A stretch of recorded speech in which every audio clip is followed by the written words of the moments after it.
Our next step, now that we have the menu looking like we want it to in the footer, is to hide the menu in the upper right-hand corner. So how do we do that if it's not a block? Well, in previous videos, what we had to do was remove the site name from the header, and we did so by going to the appearance page and modifying our theme settings. And that's where we're going to go for this modification as well. So I'm going to jump back to the administration browser, and I'm going to click on Appearance in the menu bar.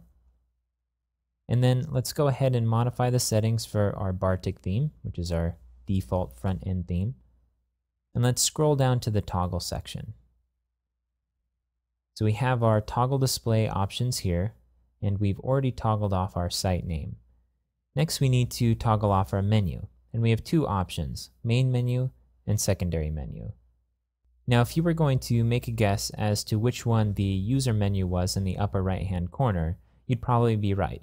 It's the secondary menu.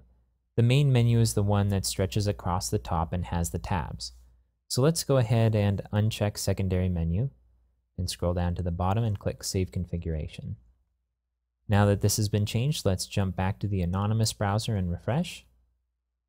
Okay, our login link no longer appears in the upper right-hand corner, and we're good to go.